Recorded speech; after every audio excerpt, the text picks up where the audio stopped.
कर्पूर गौरम करुणावतारम संसार सारम भुजगेन्द्रहारम सदा वसंतम हृदयारविंदे भवम भवानी सहितम।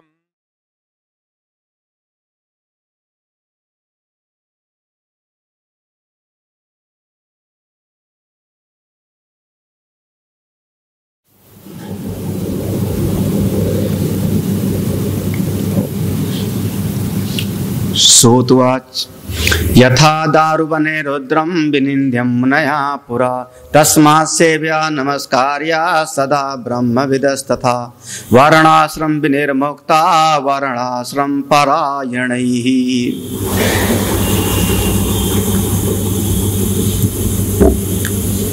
परम श्रद्धेय स्वामी जी महाराज, सभी आत्मस्वरूप भक्तजन, इस पुराण का नाम रखा श्री लिंग महापुराण। भगवान शिव के विषय में जितने प्रसंग हैं उन सबको संक्षेप में इस पुराण में स्थान दिया, लेकिन साथ ही साथ हमारे धर्म के जितने स्वरूप हैं, यज्ञ, दान, तप, स्वाध्याय, तीर्थ, व्रत, उन पर ज्यादा जोर दिया है। एक दिन हमने पहले भी बताया कि ये दिव्य महापुराण ये ब्रह्म विद्या का नहीं है, ये उपासना प्रधान है।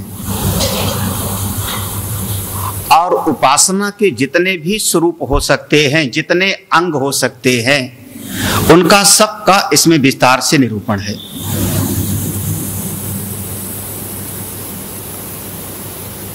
जो उपासना के स्वरूप पर निरूपण पर है, कथाएं केवल नाम ले लिया, कुछ कथाओं का नाम ले लिया, कुछ कथाओं को जरा सा कुछ विस्तार से सुनाया।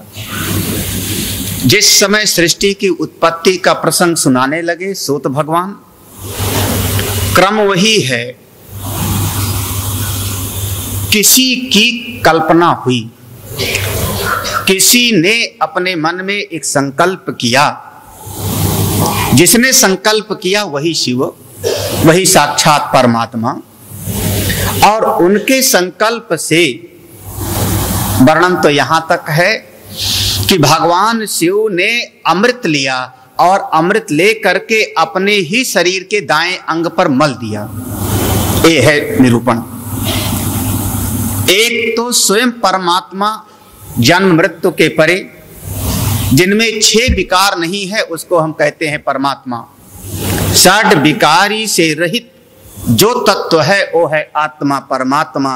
अस्ति जायते वर्धते विपरिणमते अपक्षीयते और विनश्यते, जिसका ना जन्म है, ना बढ़ना है, ना घटना है, ना बीमारी है, ना नाश है, जिसमें 6 दोष नहीं होते, वो परमात्मा।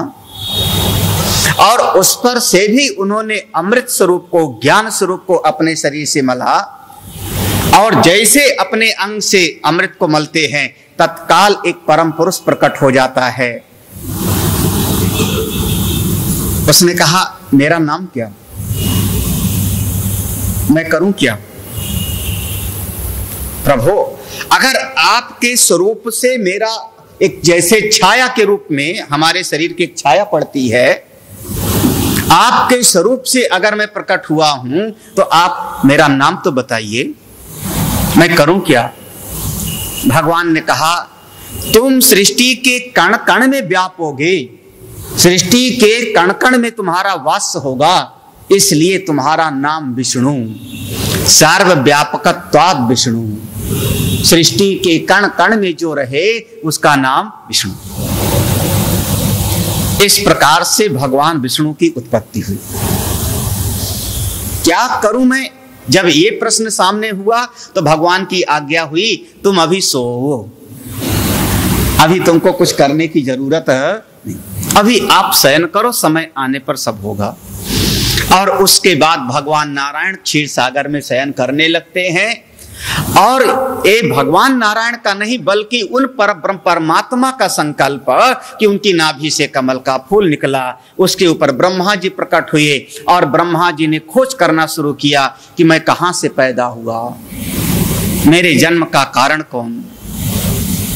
जब उस कमल की डंठल को पकड़ के नीचे की तरफ गए तो उनको भगवान का दर्शन हुआ, विष्णु भगवान का। और ब्रह्मा और विष्णु दोनों आपस में एक विषय पर वाद विवाद में पड़ गए। ब्रह्मा कहते हैं मैं श्रेष्ठ हूं विष्णु तुमसे, और भगवान विष्णु कहते हैं मैं तुमसे बड़ा हूं। विवाद का विषय ये था कि भगवान विष्णु कहते हैं तुम्हारे जन्म का मैं कारण हूं, मेरी नाभि से कमल का फूल निकला, उसकी पंखुड़ियां निकली, उसके ऊपर तुम पैदा हुए, तो ब्रह्मा कारण तो मैं हूं। और ब्रह्मा कहते हैं आप तो गायब थे, तुमको तो कोई जानता भी नहीं था, इस दुनिया में तुमको खोज मैंने निकाला। बहुत बढ़िया दृष्टांत हमारे एक संत दिया करते थे, उन्हीं संत का दिया हुआ दृष्टांत। उन्होंने कहा जैसे पृथ्वी में गुरुत्वाकर्षण का सिद्धांत किसका है? पृथ्वी में गुरुत्वाकर्षण का सिद्धांत किसका? न्यूटन का। उसके पहले नहीं था। पृथ्वी में गुरुत्वाकर्षण उसके पहले नहीं था कभी। न्यूटन के बाप दादा के जमाने में ऊपर से फल नहीं गिरता था नीचे। तो पृथ्वी में एक शक्ति है, एक जब से पृथ्वी है तब से हमारे सौर मंडल में अनादिकाल से है, लेकिन हमको पता नहीं था, हमको पता नहीं था। तो जिसने हमको बताया उसको खोज करके उस सिद्धांत को मैंने उसी के नाम से बुलाना शुरू कर दिया। अरे कई नाम देखो, आजकल जितनी मोटर लगती है ना पानी ऊपर उठाने के लिए, हर आदमी घर में कहेगा टुल्लू चला दो। आप लोग समझते होंगे, हाँ, टुल्लू चला दो। पुराने जमाने में टुल्लू एक कंपनी थी, टुल्लू उसने एक मोटर बनाई जिससे पानी को नीचे से ऊपर उठाया जाए। उसके बाद 25 कंपनियां आ गई, 50 कंपनियां आ गई। किर्लोस्कर भी बनाता है, भारत भी बनाता है, दर्जनों नाम मुझको याद है, हाँ? लेकिन अब नाम पड़ गया क्या, घर में जैसे लगाया होगा भारत का किर्लोस्कर का मोटर और कहेगा टुल्लू चला दो। काहे के लिए? बोले पहले वही है। याद है गाड़ी में जा रहे हो, प्यास लगी, आदमी कहेगा थोड़ा गाड़ी रोको, बिसलेरी खरीद लो। शायद यही बिसलेरी माने एक ऐसा ब्रांड था, लेकिन उसके बाद दर्जनों पानी की बोतलें बिकती हैं, लेकिन हमारे नाम में वही ब्रह्मा जी इस मत वाले हैं। भगवान विष्णु कहते हैं कारण से कार्य पैदा होता है, तो हे ब्रह्मा तुम्हारा कारण मैं हूं। और ब्रह्मा कहते हैं चाहे भले कारण हो, तुमको कोई सृष्टि में जानता नहीं था, तुमको खोज मैंने निकाला, इसलिए श्रेष्ठ मैं हूं। ये ब्रह्मा न्यूटन की पार्टी वाले रहे होंगे, और दोनों में आपस में वाद विवाद शुरू हुआ। नहीं मैं बड़ा, मुझको प्रणाम करो, विष्णु कहते हैं मुझको प्रणाम करो। और ये लड़ाई घबराना मत, मैं बड़ा कि तू बड़ा तब से चला आ रहा है, आज तक, अभी तक चला रहा है। मैं बड़ा तुम बड़ा, मैं बड़ा तुम बड़ा, सृष्टि में बस यही समस्या की जड़ है। और लड़ते लड़ते उन्होंने कहा मारूंगा, तो उन्होंने कहा क्या मैं बचाऊंगा तुमको? हमारे सनातन धर्म का सिद्धांत भैया यही है। हमारा सिद्धांत ये नहीं कि कोई दाएं पर मारो, गाल पर चप्पल तमाचा तो बायां में बाएं सामने कर दूं, ये मेरा सिद्धांत नहीं है। कम से कम माधव सभागार में बैठ के तो कह सकता हूं ना। ये हमारे सनातन धर्म का सिद्धांत नहीं है। हमारे सनातन धर्म का सिद्धांत है कि एक सीमा रेखा बनाओ, डेडलाइन, हाँ, सामने वाले की गलती में इतनी सीमा रेखा तक क्षमा करूंगा, और उसके बाद फिर मैं उसका जवाब, एक सीमा रेखा बनाओ। जैसे भगवान श्री कृष्ण ने सीमा रेखा बनाई 100 गाली की, एक भगवान ने सीमा रेखा बनाई 100 गाली तक मैं क्षमा करूंगा, और 101वीं गाली पर फिर क्षमा का मेरे पास में रूप नहीं। एक सीमा रेखा, एक बार कोई गाली दे देगा सह लूंगा, एक बार नुकसान कर देगा सह लूंगा। मैं करता हूं मैंने अपने सोचा है, कभी कोई होता है 1 बार समझा दिया, 2 बार समझा दिया, 3 बार, और अगर चौथी 5वीं बार, मैं मैक्सिमम 5 बार के 5वीं बार में फिर एक्शन ले लेता हूं। फिर बड़ी मार कबीर की चित्त से दिया निकाल, ये है हमारा। बड़ी मार कबीर की चित्त से दिया उतार, इससे बड़ी कोई सजा नहीं होती, उपेक्षा। 1 बार समझा दिया, 2 बार समझा दिया, 3 बार समझा दिया, 4 बार और फिर से वही, तो फिर जाओ, आपका अपना जीवन है, जियो।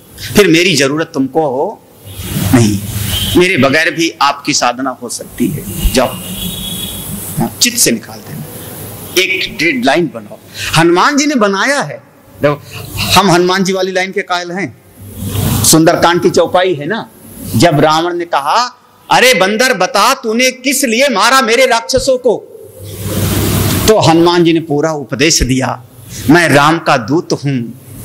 और उसके बाद में हनुमान जी ने कहा, अरे राजन, हे लंकेश्वर, मैं तो बंदर हूं, मुझको भूख लगी थी और पेड़ का फल फूल खाना मेरा हक है।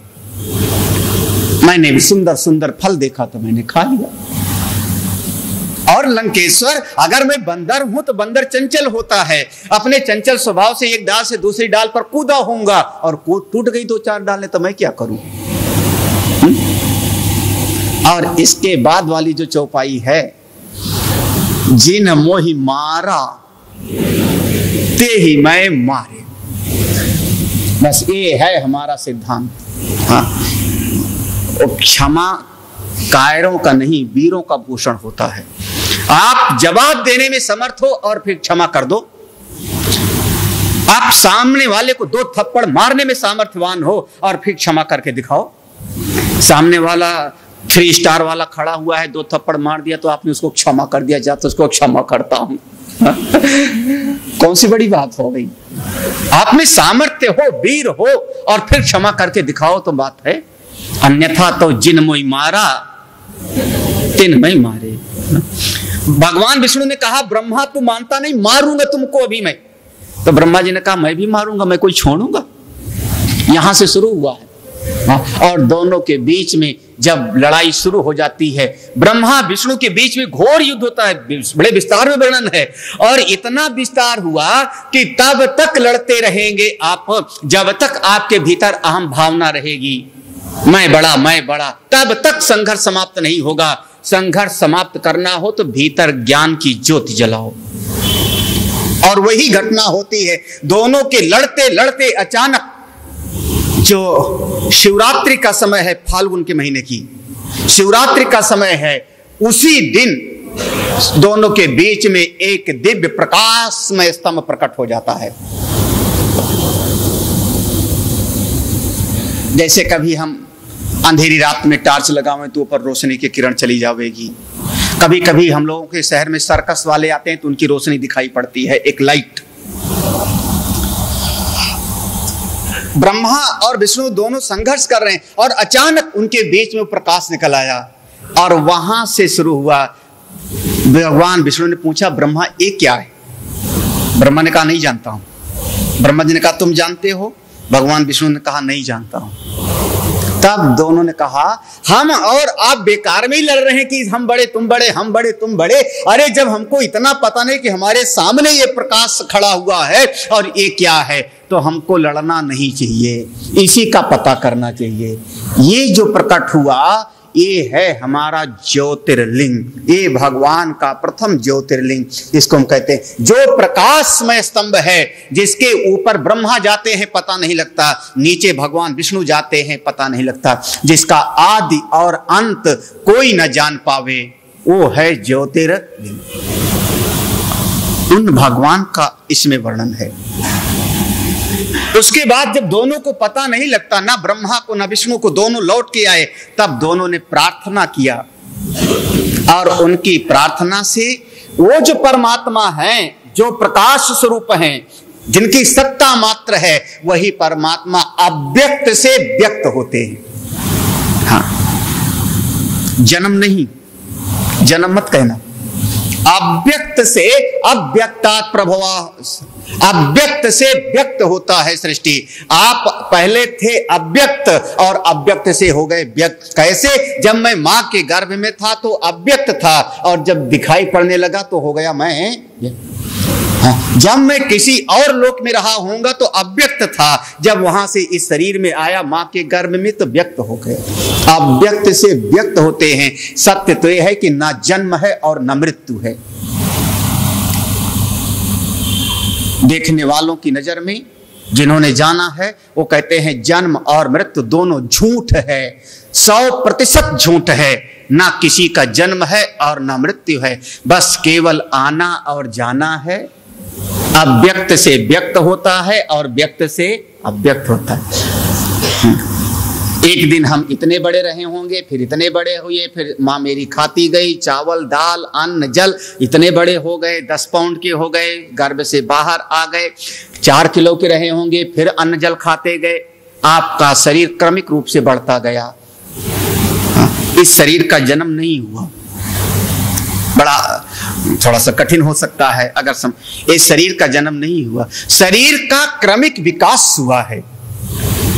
जैसे एक पेड़ से अंकुर निकला, अंकुर से डालियां निकली, पत्ते निकले, पत्ते से कली निकली, वो कली विकसित होते होते फूल बनी, ऐसे ही ये शरीर का जन्म नहीं होता है, शरीर का क्रमिक विकास होता है। और क्रमिक विकास के क्रम में कब तक? बोले एक सीमा तक, और उसके बाद इस शरीर का क्षरण होता है और एक दिन जहां से आया है 5 महाभूत अपने उन्हीं 5 महाभूतों में चला जाता है, मरता नहीं है।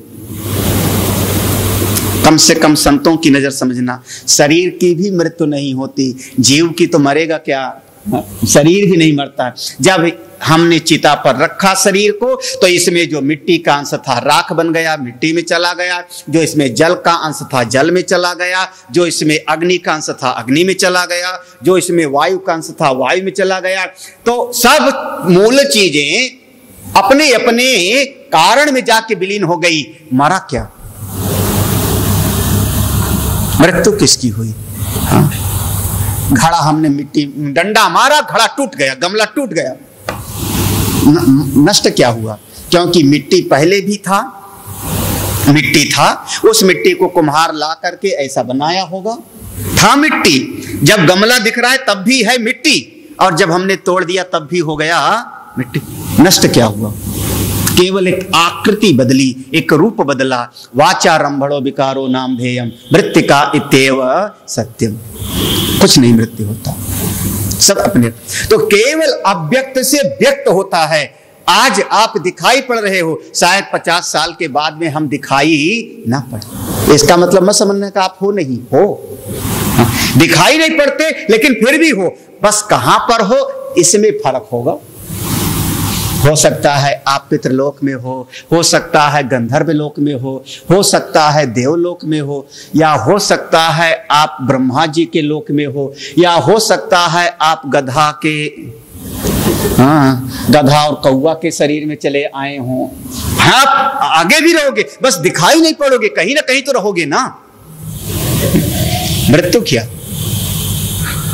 जब ब्रह्मा विष्णु दोनों ने प्रार्थना किया तो उस ज्योतिर्लिंग स्वरूप से स्वयं भगवान अव्यक्त से व्यक्त हो गए, और जब व्यक्त हो गए तब उनकी स्तुति की गई।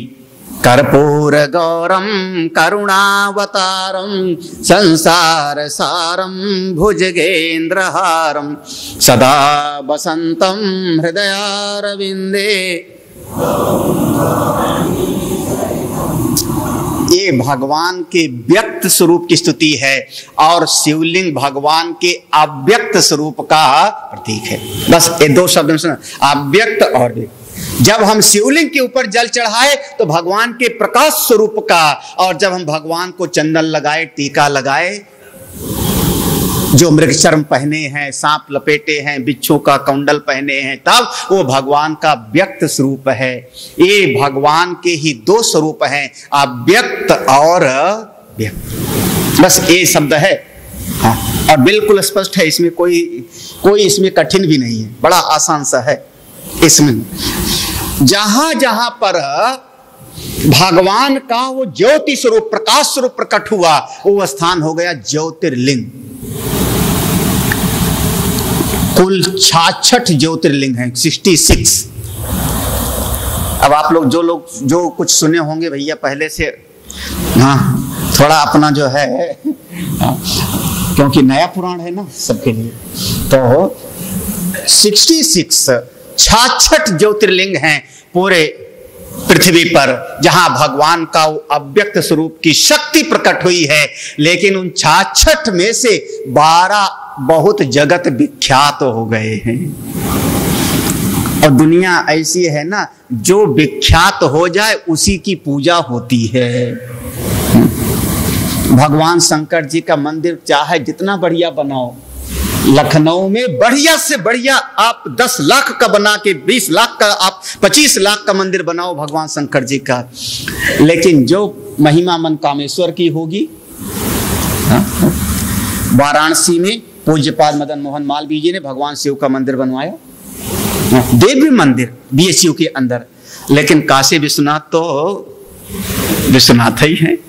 एक स्थान है श्रृंगवेरपुर, कभी गए हो तो श्रृंगवेरपुर में, वहां पर श्रृंगी ऋषि का स्थान, श्रृंगी और शांता की दोनों की मूर्ति वहां पर, तो उनको जल चढ़ाया जाता था, श्रृंगी और शांता को जल चढ़ाया जाता था। तो गंगा जी की लहर आई और लहर आकर के जो मंदिर था वो आधा टूट कट करके गंगा जी में चला गया, आधा से ज्यादा मंदिर गंगा जी में चला गया। जब गंगा में चला गया तो बड़ा वो हुआ, सरकार ने कुछ सहयोग किया, सरकार के सहयोग से, और फिर वहां पर एक श्रृंगी ऋषि का नया स्थान बनाया गया। बहुत बढ़िया स्थान बना, हमने दिखाया कईयों को, जो लोग गए होंगे। नया स्थान बनाया, थोड़ा सा अलग हट करके, ज्यादा दूर नहीं, ज्यादा से ज्यादा यहां से जितना सड़क है इतने। लेकिन महाराज वो नए स्थान में कभी कोई जाता ही नहीं था। जिसको जावे वो टूटा हुआ मंदिर, वही वो मूर्ति भगवान की रखी है, श्रृंगी भगवान की वही। धीरे धीरे जब 2-4 साल हो गया, नए स्थान पर कोई नहीं गया, तो तब फिर से जो है दोबारा फिर से उसी जगह पर जहां पर वो पहले मंदिर था, जहां कट गया था, वहां बड़े बड़े पिलर खड़े किए गए, 40-40 फुट का ऊंचा, 50 खंभा खड़ा करके उस पर छत डाला गया, फिर से एक नया मंदिर बना है। कभी जाओ तो देखना है, इलाहाबाद जाओ तो रास्ते में पड़ता है। हाँ?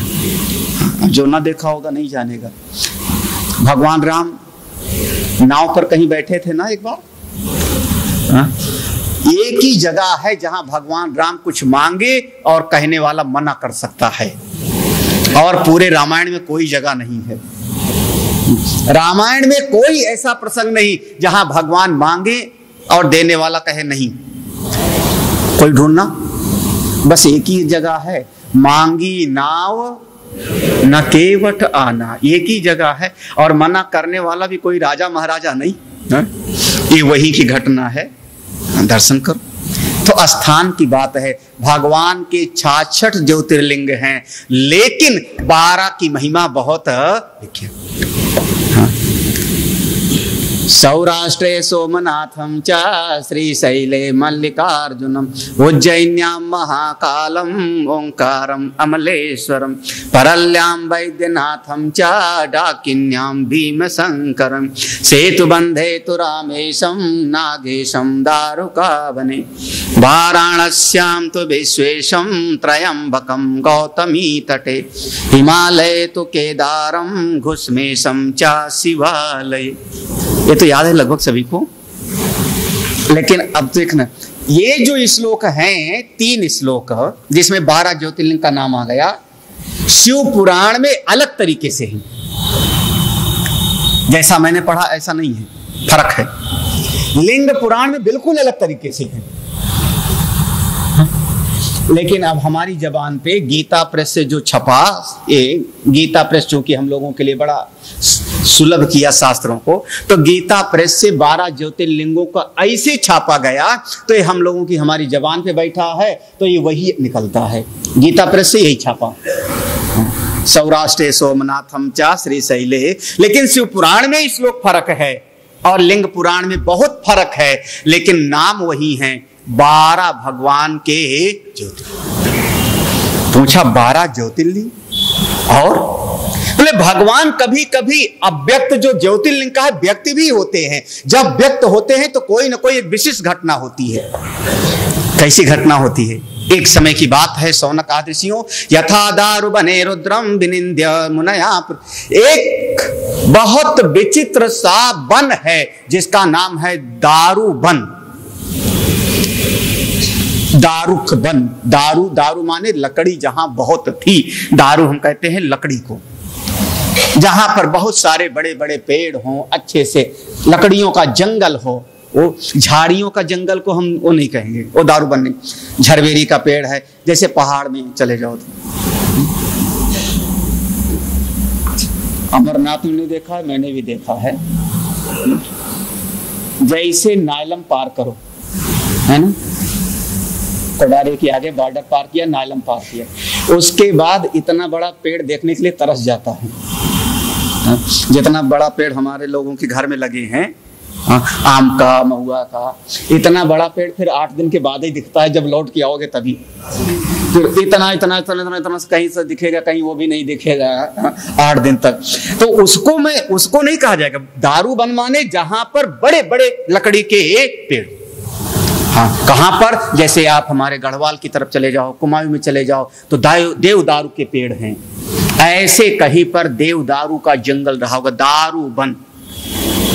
वहां बड़े बड़े ऋषि लोग तपस्या करते थे, अकेले नहीं रहते थे, उनकी पत्नियां भी साथ रहती थी, बच्चे भी साथ रहते थे, उनकी अपनी झोपड़ी थी, वहीं पर सब बैठ करके साधना करते थे।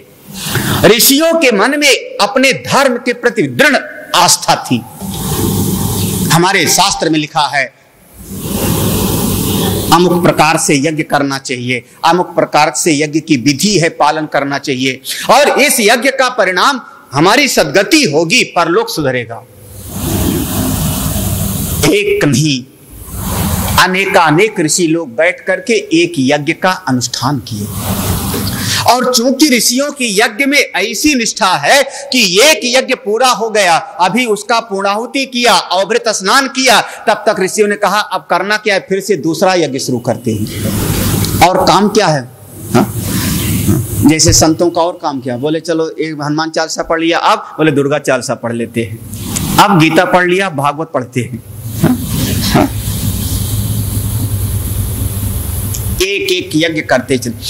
यज्ञ का परिणाम होता है, यज्ञ का फल उनके चित्त में कहीं ना कहीं कोई भाव पैदा हुआ, और भगवान ने ऐसा विचार किया कि ये जितने ऋषि लोग यज्ञ कर रहे हैं, इन सारे ऋषियों को असलियत का बोध कराया जाए। यज्ञ तो तुमने 50 कर लिया, बड़े बड़े श्रेष्ठ यज्ञ, लेकिन अपने चित्त की ममता को मिटा पाए कि नहीं? अपने चित्त से द्वेष को निकाल पाए कि नहीं?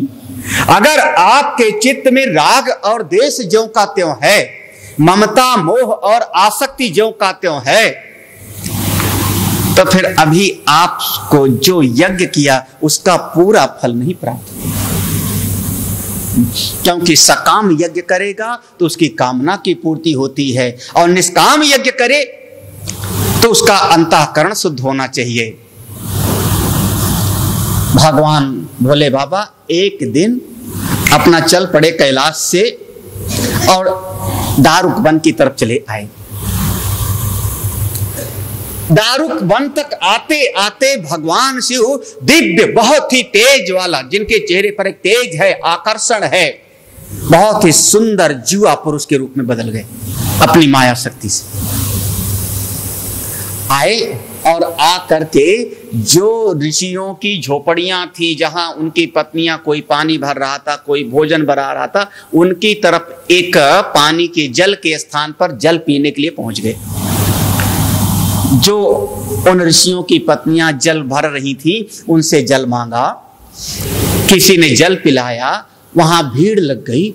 इतना सुंदर, देखा ना सुना, इतना तेज, इतना चेहरा, इतना आकर्षण, यहां तक कि अब लिंग पुराण वर्णन है, हाँ, जितने ऋषि थे उनकी सबकी पत्नियां उस सुंदर से पुरुष के पीछे लग गईं। वो आगे आगे चल पड़े और वो पीछे पीछे। एक समय पर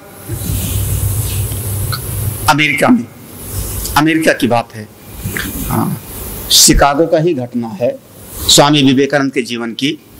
उनसे किसी ने पूछा, आपके यहाँ पर जो शास्त्रों में लिखा है कि कृष्ण बांसुरी बजाते थे और गोपियां उनके पीछे पीछे चलती थी, ऐसा लगता नहीं, जमती नहीं बात कुछ।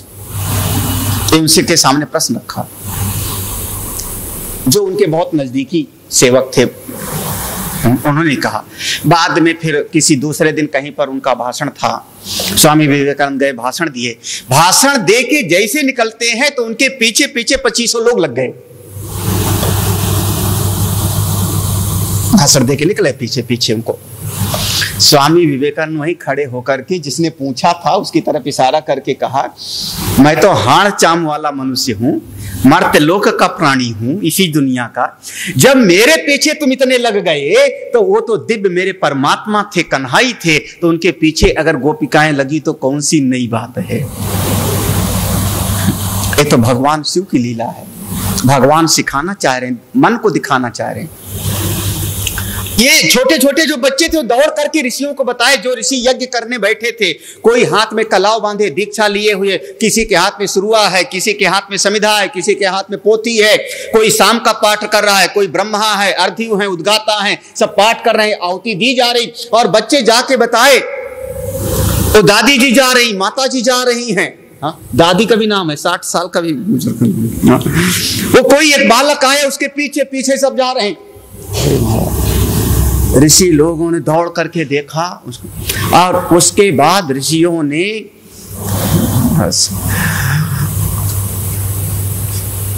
उस यज्ञ में मंत्र पढ़ करके आहुति दिया। ऐसा एक दिव्य राक्षसी पैदा हो जो जाकर के इस सुंदर से आदमी को मार डाले। भाई मन की जलन है, झगड़ा की 3 जड़ जमीन है ना, वही तो है। उसके बाद फिर भगवान के साथ में ऋषियों का युद्ध होने लगता है। युद्ध हुआ है युद्ध, यहां तक कि ऋषियों के पास में जितना कुछ ज्ञान था वो सब उन्होंने प्रयोग कर दिया। वो बस मुस्कुराते खड़े रहे।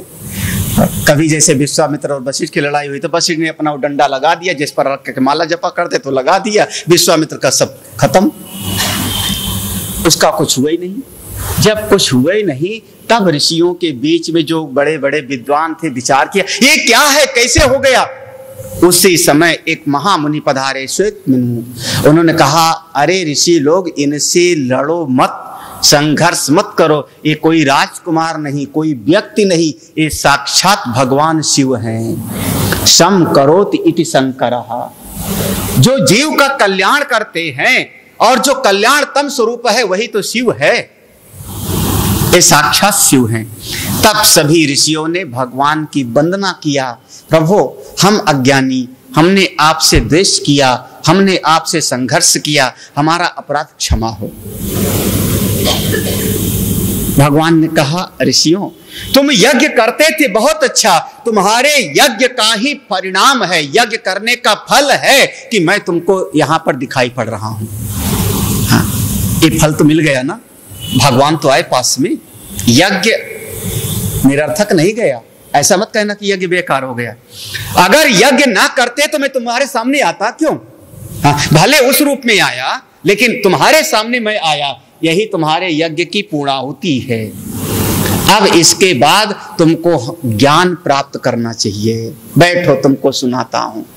और भगवान ने समस्त ऋषियों को उपदेश दिया, ज्ञान का उपदेश किया।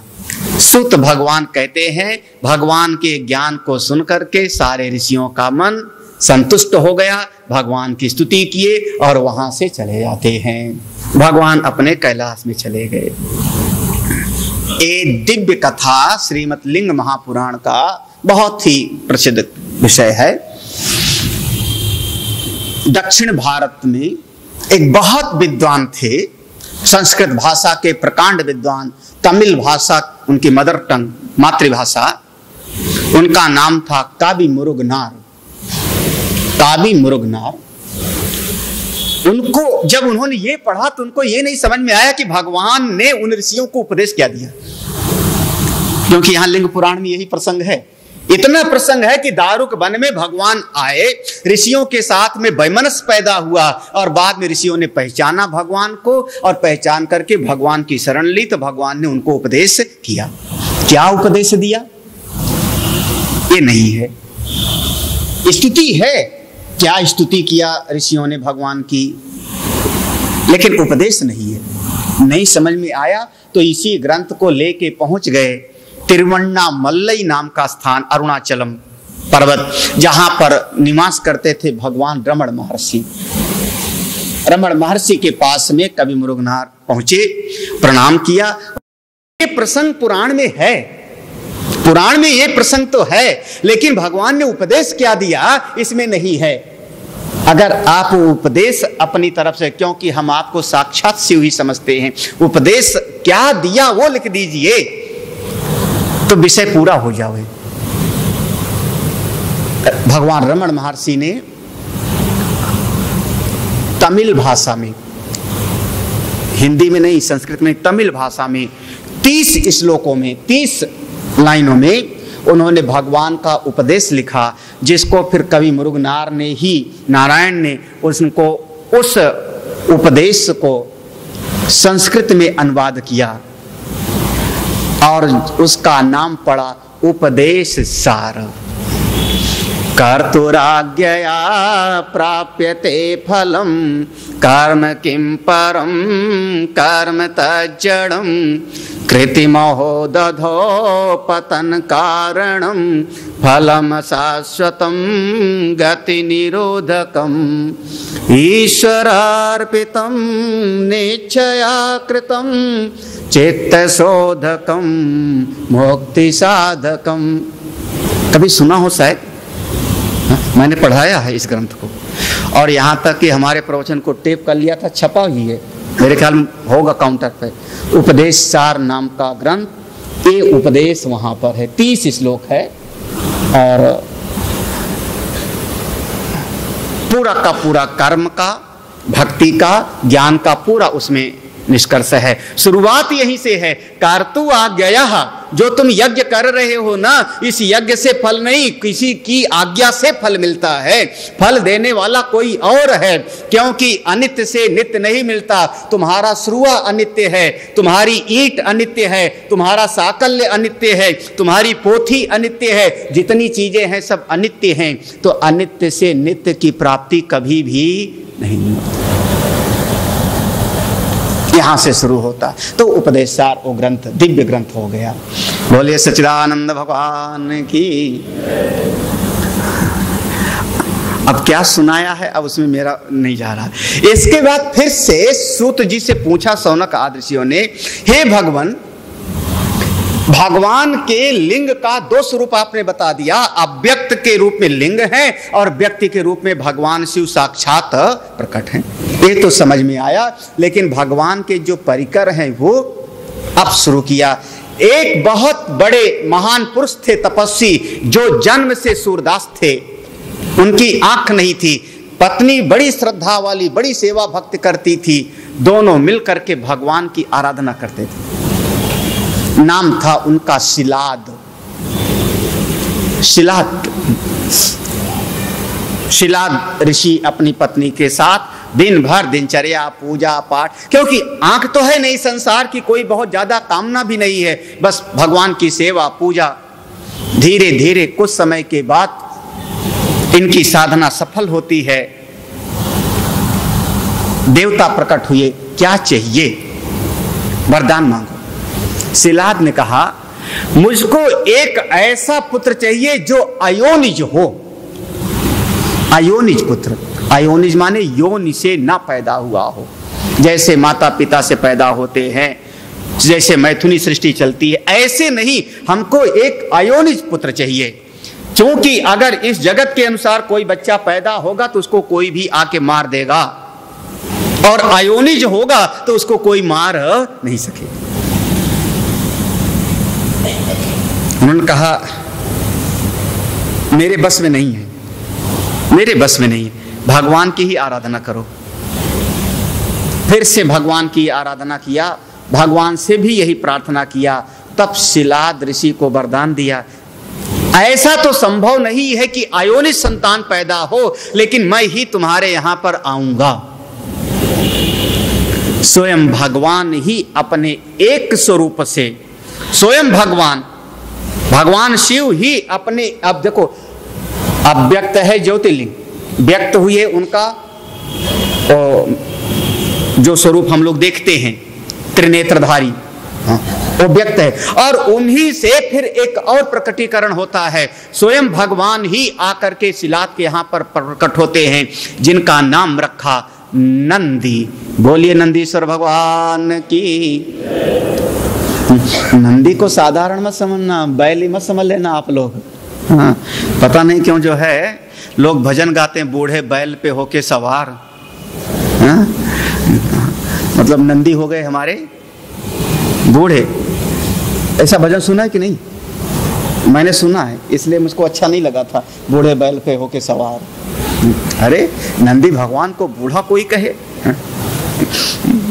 नंदी भगवान का एक प्रकटीकरण का स्वरूप है, वही भगवान शिव इस रूप में आए हैं। अरे यहाँ पर कोई नहीं, यहाँ सब कुछ करता भी आप ही हो, कर्म भी आप ही हो।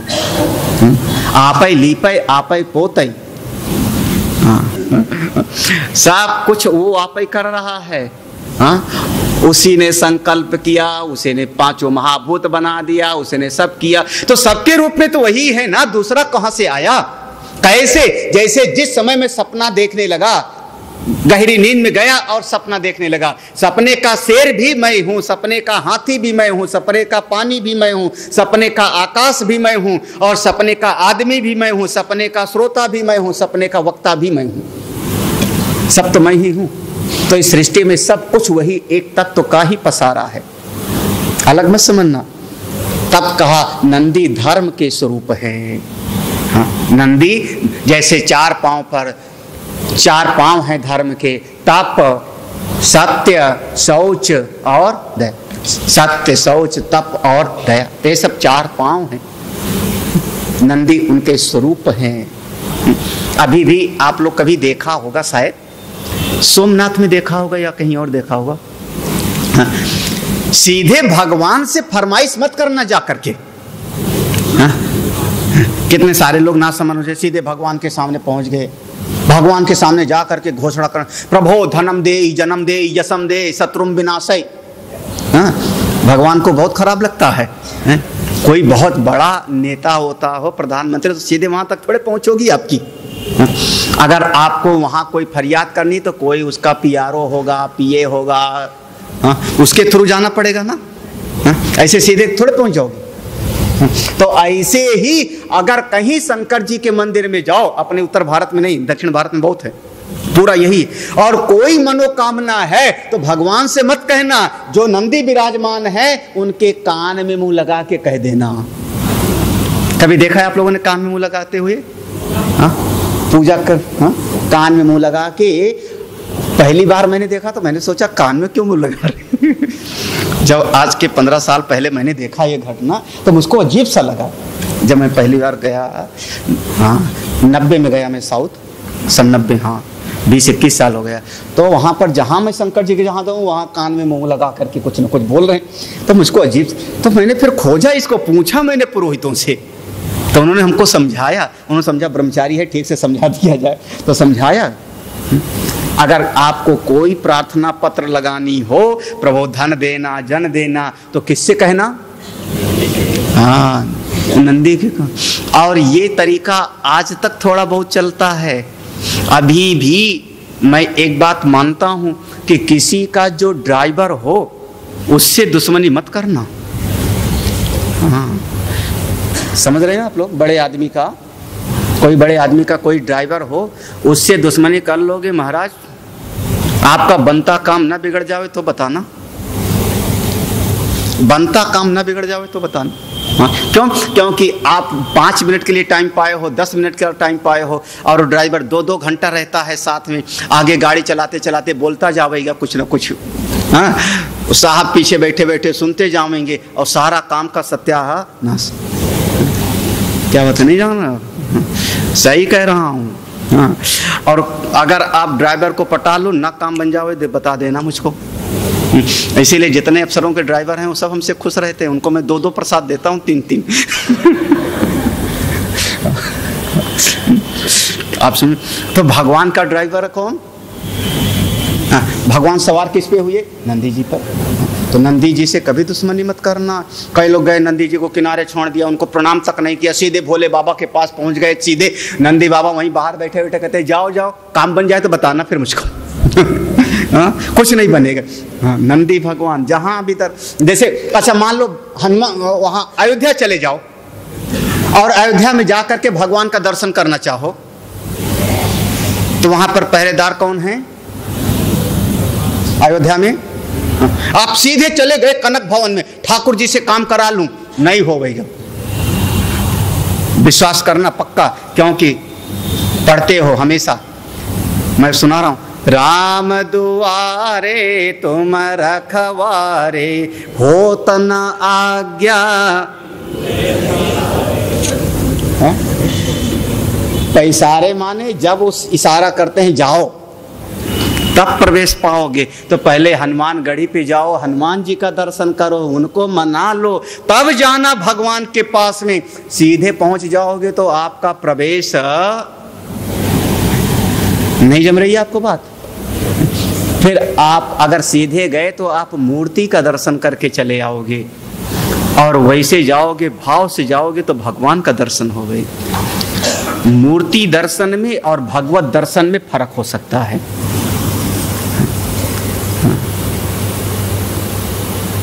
नंदी जी महाराज प्रकट हुए, नंदी जी को भगवान ने अपना वाहन बना लिया। ये नंदी हमारे उपदेशक हैं। कभी नंदी भगवान ने सनत कुमार को उपदेश किया है और वही ज्ञान की परंपरा चली है।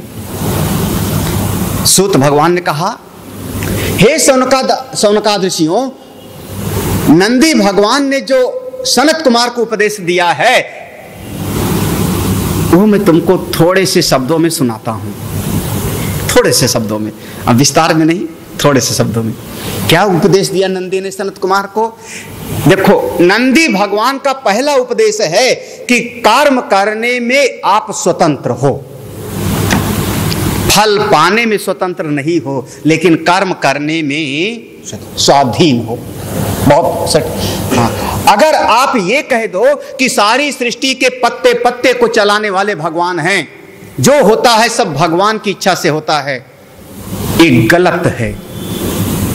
कम से कम संशोधन कर लेना। मैंने पहले भी सुनाया, गीता जी के प्रवचन में सुनाया, ये गलत है, पूरी तरह से गलत है। हाँ, फिर तो सारा उपदेश बेकार हो गया ना, क्योंकि सब भगवान की इच्छा से होता है। अगर सब भगवान की इच्छा से होता है तो किसी ने जहर पिलाया, भगवान की इच्छा, किसी ने अमृत पिलाया, भगवान की इच्छा, किसी ने दान किया, भगवान की इच्छा, किसी ने चोरी किया, फिर भगवान की इच्छा, सब भगवान की इच्छा है। तो फिर आप करोगे क्या? फिर हमारा उपदेश देने का प्रयोजन क्या रहा? फिर सारे शास्त्र आप कमरे में बंद करके रख दो पोथी को। फिर गीता में कहने की जरूरत क्या है भगवान को कि अर्जुन ऐसा कर, ऐसा कर?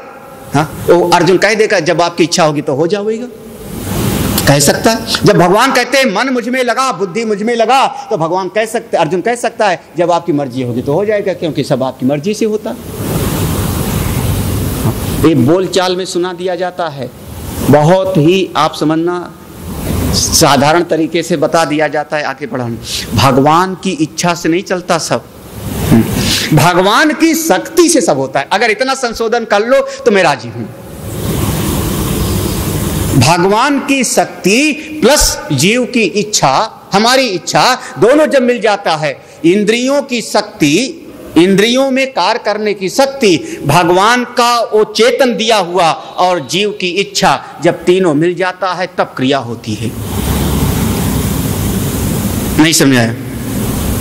समझो, पावर हाउस, बिजली का जो पावर हाउस है, हाँ, किसी दिन अगर वो पावर हाउस कहे कि मैं सबको हवा दे रहा हूं, मैं सबको प्रकाश दे रहा हूं, तो हम कहेंगे तुम हवा नहीं दे रहे हो, तुम प्रकाश नहीं दे, तुम ताकत दे रहे हो। पावर हाउस हवा नहीं दे रहा है, पावर हाउस एक शक्ति दे रहा है, जिस शक्ति से हवा मिल रहा है, प्रकाश मिल रहा है, हमारा खाना बन रहा है, गर्मी हो रही, सब हो रहा है, तो शक्ति देने वाला है। आपकी शक्ति में मैंने पंखा लगाया तो हवा मिलने लगा, और अगर मेरी इच्छा ना हो तो मैं पंखा बंद कर दूं अभी। इच्छा किसकी है हवा लेने की? पावर हाउस की इच्छा नहीं है। हमारी इच्छा है कि मैं अब इसी विद्युत में से प्रकाश लूं या गर्मी लूं या ठंडी लूं, ये हमारी इच्छा है। हमने वो मशीन लगाई, अपना बटन दबाया, उससे ठंडी ठंडी हवा आने लगी। इच्छा मेरी है, सावधानी पूर्वक समझना। हाँ, ताकत पावर हाउस की दी हुई, इच्छा मैं लाख करूं, वहां से पावर ना आवे, बिजली ना आवे तो कुछ नहीं चलेगा। ठीक है ना? पावर हाउस की शक्ति मेरी इच्छा, और प्लस कहीं कहीं बल्ब लगा हो, पावर हाउस से बिजली भी आ रही, मेरा मन भी है और तब भी बल्ब नहीं जलता। क्या हो गया? बोले फ्यूज हो गया है।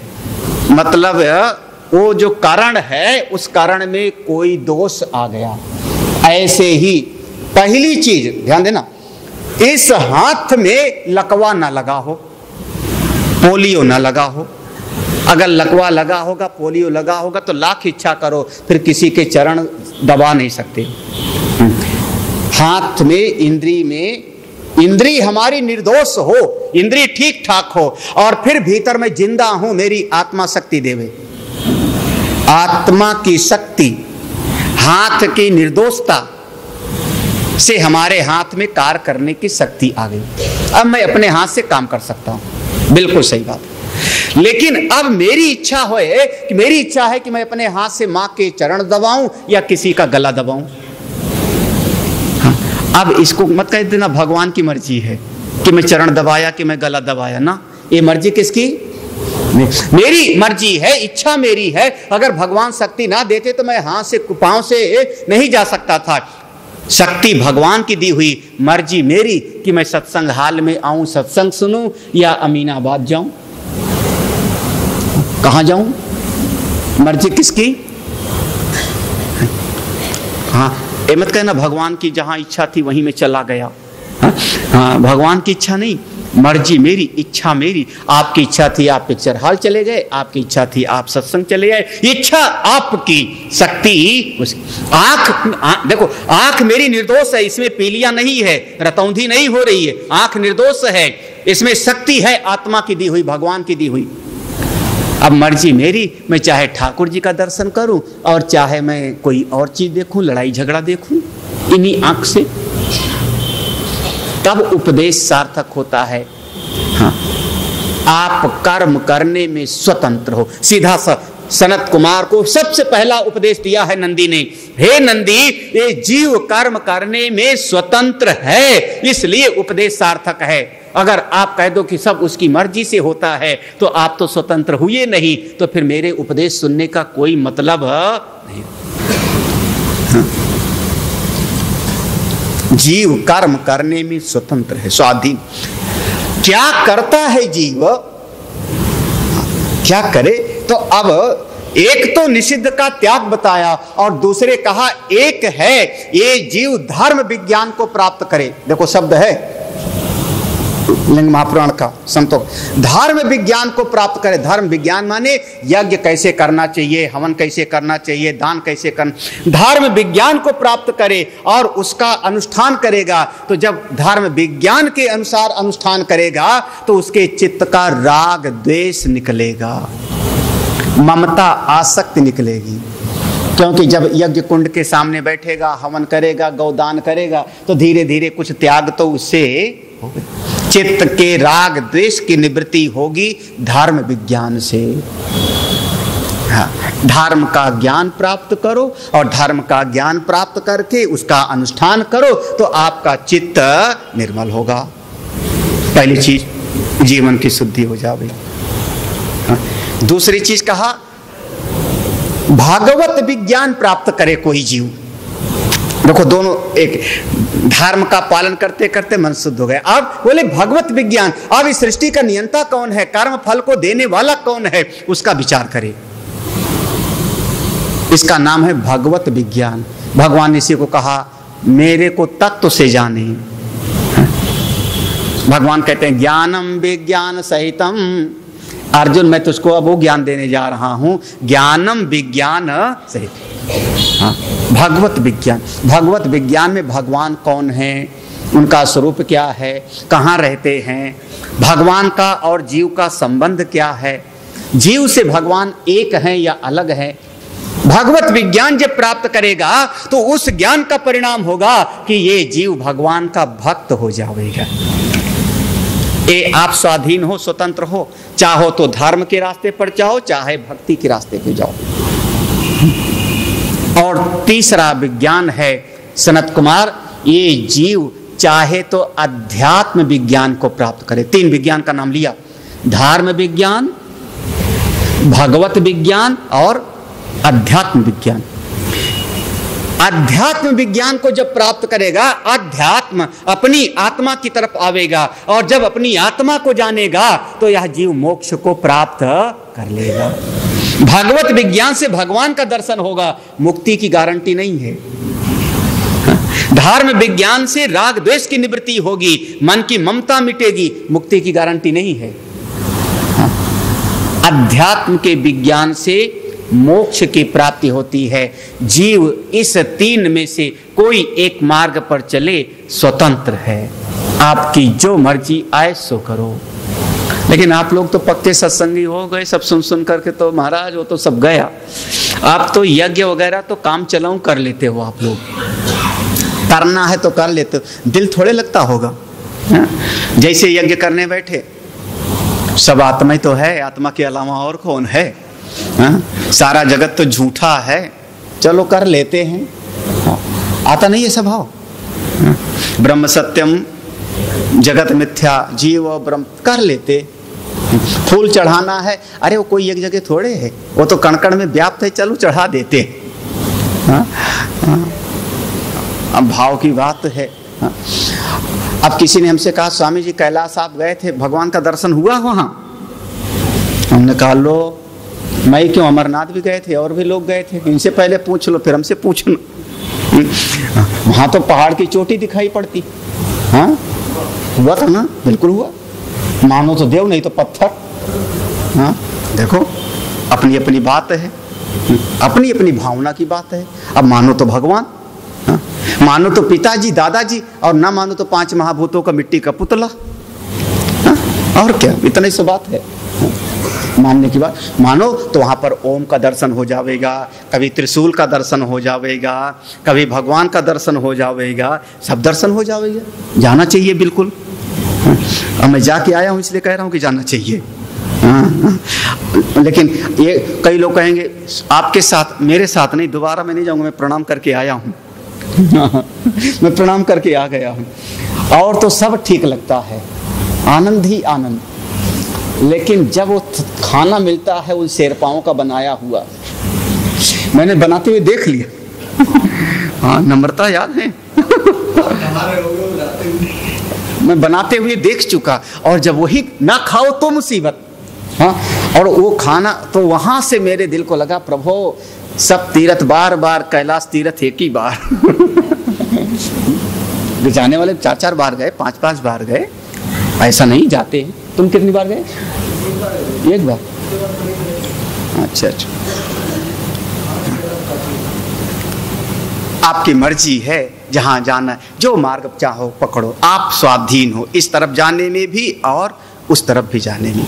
बस एक बात फर्क बताया सनत कुमार को नंदी ने, थोड़ा गंभीर विषय हो रहा है। नंदी कहते हैं अगर किसी ने मुक्ति को प्राप्त कर लिया तो उसकी पहचान है कि जो मोक्ष को प्राप्त कर लिया, ना संसार की जरूरत उसको, ना उसको जरूरत संसार की। लो ये है, जिसने मोक्ष अध्यात्म विज्ञान के रास्ते पर चल करके जिसने मोक्ष को प्राप्त कर लिया, जो मुक्त हो गया, वो ना संसार की जरूरत उसको नहीं है, और संसारियों को भी उसकी जरूरत नहीं। संसारी माने जो बाल बच्चों में ही रमता रहे। हाँ। अब ऐसे ज्ञानी के पास जब जाओगे, जो मुक्त हो गए, उनके पास जाओ, महाराज मेरे 2 ही लड़का है, 3 हो जावे तो बढ़िया। हट, 2 हो गए, अभी भी तेरी अकल नहीं खुली। संसार में दुख है, दुख है, देख खुली आंख से, दुखालयम शाश्वतम, तो संसार के काम के फिर नहीं। इसलिए आज महाराज जी कह रहे थे, कोई चर्चा हो रही थी, मौन कहते हैं भागवत की कथा सुननी हो तो ब्राह्मणों से सुनना चाहिए, पंडितों से सुनना चाहिए, सन्यासियों से नहीं सुनना चाहिए। और कृष्णानगर में मेरी कथा थी, वहां बड़ा विरोध हुआ।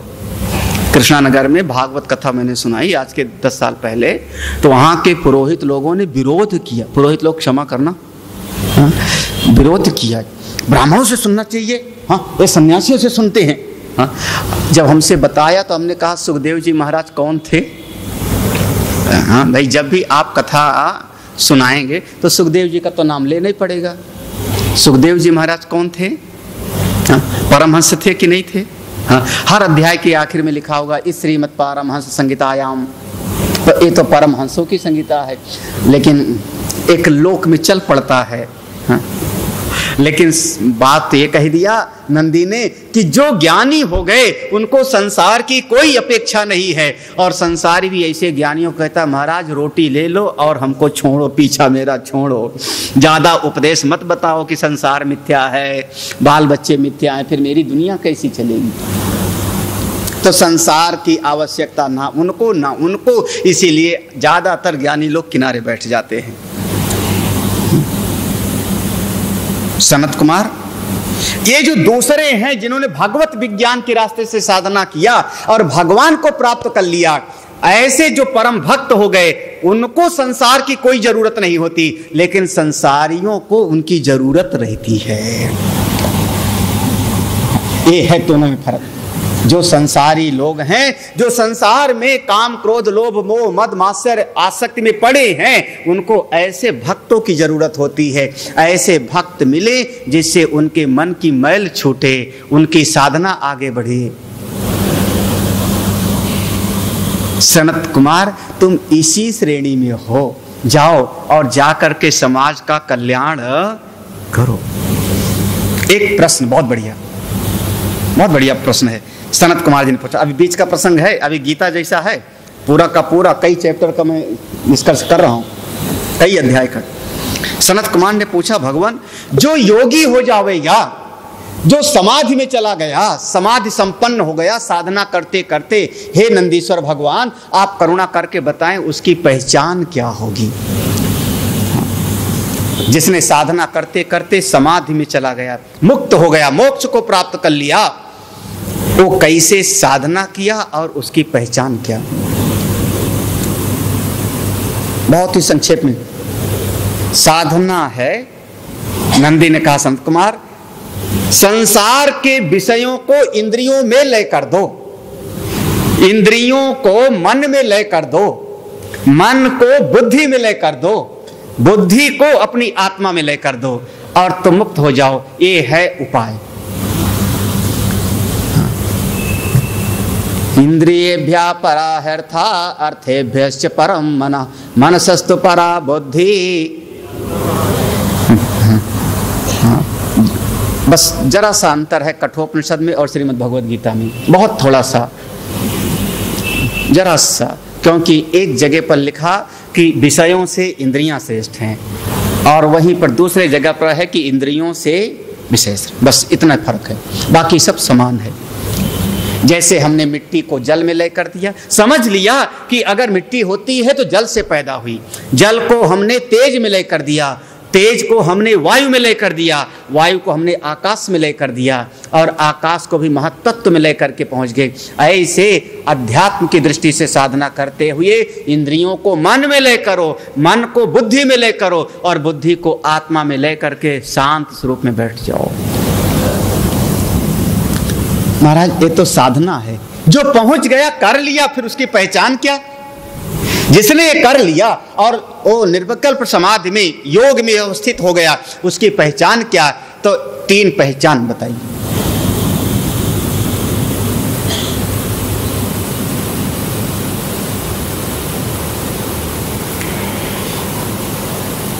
इंद्रियां अविषय हों, पहली पहचान है। इंद्रिय हो लेकिन उसमें कोई विषय की प्रतीति ही ना, विषय से रहित इंद्रिय। आंख खुले और आपको कोई नाम और संज्ञा और रूप याद न आवे। आंख खुले, केवल दृश्य दिखाई पड़े। ये मत कहना दीवाल है कि पंखा है कि फूल है, ये सब सुनाया हुआ है, किसी न किसी ने बताया हुआ है, ये विषय हो जाएगा। केवल आपकी इंद्रिय है और इंद्रिय के 5 शब्द स्पर्श रूप रस गंध विषय हैं। नाम रूप गायब, अपना पराया गायब, सुंदर असुंदर गायब। मत कहना कि ये फूल सुंदर है, ये क्योंकि सुंदरता और असुंदरता ये दोनों आपका विषय हो गया। है मात्र है। इंद्रिय हो लेकिन इंद्रिय अविषय हो। दूसरी पहचान कहा मन हो और मन निर्विकल्प हो। मन में बड़ा आश्चर्य है, क्योंकि मन में संकल्प विकल्प की आंधी चलती रहती है, एक वृत्तियों का प्रवाह चलता रहता है। संकल्प विकल्प आत्मका, यही कहा जाता है। मन हो और उसमें निर्विकल्पता हो और बुद्धि में सम हो, बुद्धि समत्व में स्थिति हो, इसी का नाम है समाधि। न विश्वास हो मंत्र पढ़ूं? हाँ, अब लिंग पुराण में यही शब्द है, लेकिन मंत्र पढ़ देता हूं तो आप उपनिषद का समझ लो। यदा पंचावतिष्ठन्ते ज्ञानानि मनसा सा बुद्धिश्चन विचेष्टते तमाहो परमाम गतिम। बस इसी मंत्र का अनुवाद है, यही मंत्र का, श्रुति के इस मंत्र का अनुवाद है कि इंद्रियां अविषय हो, मन निर्विकल्प हो और बुद्धि सम हो, तब आप हो गए। सम है जिसकी बुद्धि, उसका नाम है समाधि।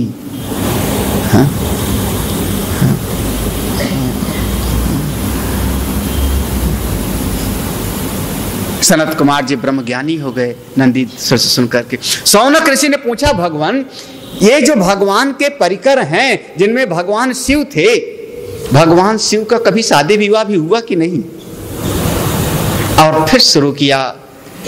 दक्ष नाम का एक प्रजापति पैदा हुआ, दक्ष प्रजापति के एक कन्या पैदा हुई जिसका नाम सती। भगवान का तो पहला विवाह सती जी के साथ ही हुआ किसी कारण से। अब चूंकि आप लोग कथा सुने हुए हो, हम लोगों के पास समय भी कम है, कल परसों 2 ही दिन का समय है, तो इसलिए अभी हम आधा भी नहीं किए।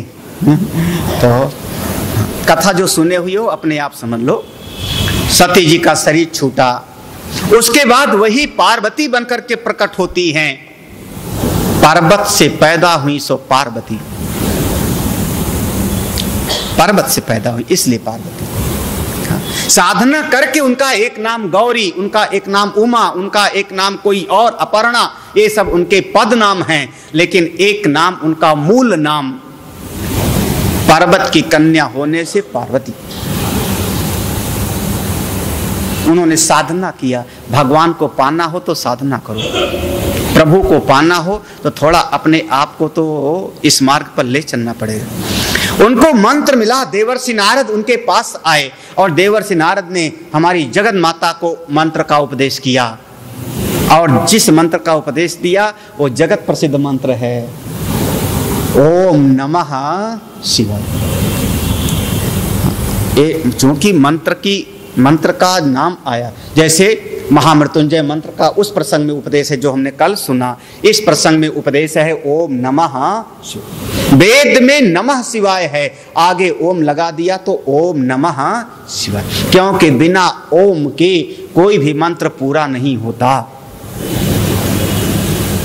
चाहे गायत्री हो, चाहे महामृत्युंजय मंत्र हो, चाहे ओम नमो भगवते वासुदेवाय हो, ओम लगना ही। बस एक ही मंत्र है जिसमें ओम नहीं लगता।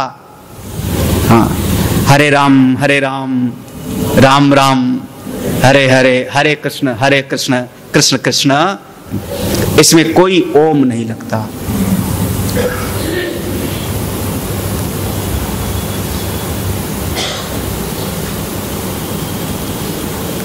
आप लोग कभी सुने अक्षर ये मंत्र कहाँ का है?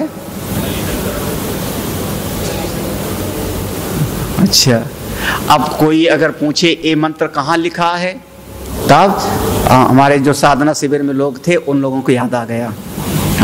साधना शिविर वालों को याद आ गया, सबको नहीं। क्योंकि एक उपनिषद है जिसका नाम है काली संतरणोपनिषद। काली संतरण उपनिषद, काली संतरणोपनिषद, कालियुग से तरने का जो उपाय बताने वाला है उसका नाम है काली संतरणोपनिषद। जैसे भवसागर से नदी से पार जाने के लिए नौका होती है, तो कलयुग के दोषों से पार जाने के लिए एक नौका है, उपनिषद है, और उसमें ये मंत्र है, हरे राम राम राम हरे हरे, हरे कृष्ण कृष्ण कृष्ण हरे। उसमें उपनिषद में मंत्र ऐसे है, ओम लगना ही चाहिए,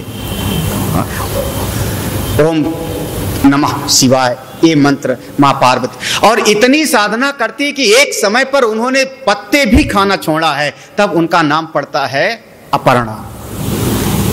साधना में दृढ़ता। मैं बार बार कहता हूं, पुराने लोग याद करना, कभी कभी आदमी के चित्त में एक दोष पैदा होता है कि अपनी तत्परता में कमी नहीं देखेगा, अपनी लगन में कमी नहीं देखेगा, मंत्र में दोष निकाल देगा, शास्त्र में कमी निकाल देगा, या संत में कमी निकाल देगा। मैं तो ठीक ही हूं, लेकिन क्या करूं? भागवत में ध्रुव की तपस्या का प्रसंग पढ़िए, शिव पुराण में और लिंग पुराण में मां पार्वती की तपस्या को पढ़िए। मंत्र केवल ओम नमः शिवाय और कोई उपदेश नहीं है। और जिस समय साधना करने लगती हैं, उनको ये लगता है कि 1 महीना साधना करते हो गया हमको और भगवान का दर्शन नहीं हुआ, इसका मतलब मेरी साधना में कमी है। ये एक बार भी मन में नहीं आया देवर्षि नारद में कमी है, मंत्र में कमी है। शास्त्र, संत और मंत्र में जो कमी देखता है वो कभी आगे नहीं बढ़ पाएगा, फिर उसको कई कई जन्म लेना पड़ेगा। हाँ, जिसको कमी दिखाई पड़ गई, शास्त्र, संत और मंत्र, इन तीनों में कोई कमी नहीं। अगर कमी है तो मेरी निष्ठा में, मेरी तत्परता में, मेरी लगन में। अगर आपकी लगन हो तो उल्टा नाम मरा मरा भी जपो तो मुक्त हो जाओगे। क्या समझ रहे?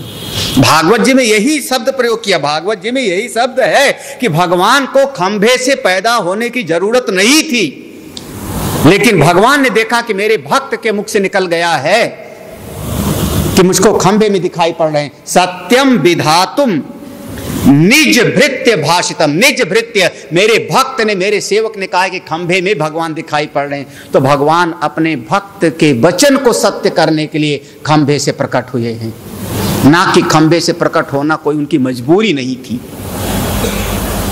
मेरे भक्त ने कहा कि खंभे में दिखाई पड़ रहे हैं, तो भगवान को खंभे से प्रकट होना। सत्यम विधातुम, सत्य करने के लिए उतनी निष्ठा तो हो, इतनी लगन तो। अगर हमारी प्रगति नहीं हो रही, हमारा विकास नहीं हो रहा साधना के मार्ग में, तो मेरी साधना में कमी है। और आपकी साधना, बहुत लोग कहते हैं स्थान बदल लेंगे तो साधना बढ़िया हो जाएगी। स्थान बदल लो, एक आश्रम छोड़ के दूसरे आश्रम चले गए, दूसरे आश्रम छोड़ के तीसरे आश्रम चले गए। महाराज जी आप भी अनुभवी, मैं भी अनुभवी हूँ, क्या होता है भगवान ही जाने। स्थान बदलने से साधना नहीं आगे बढ़ती।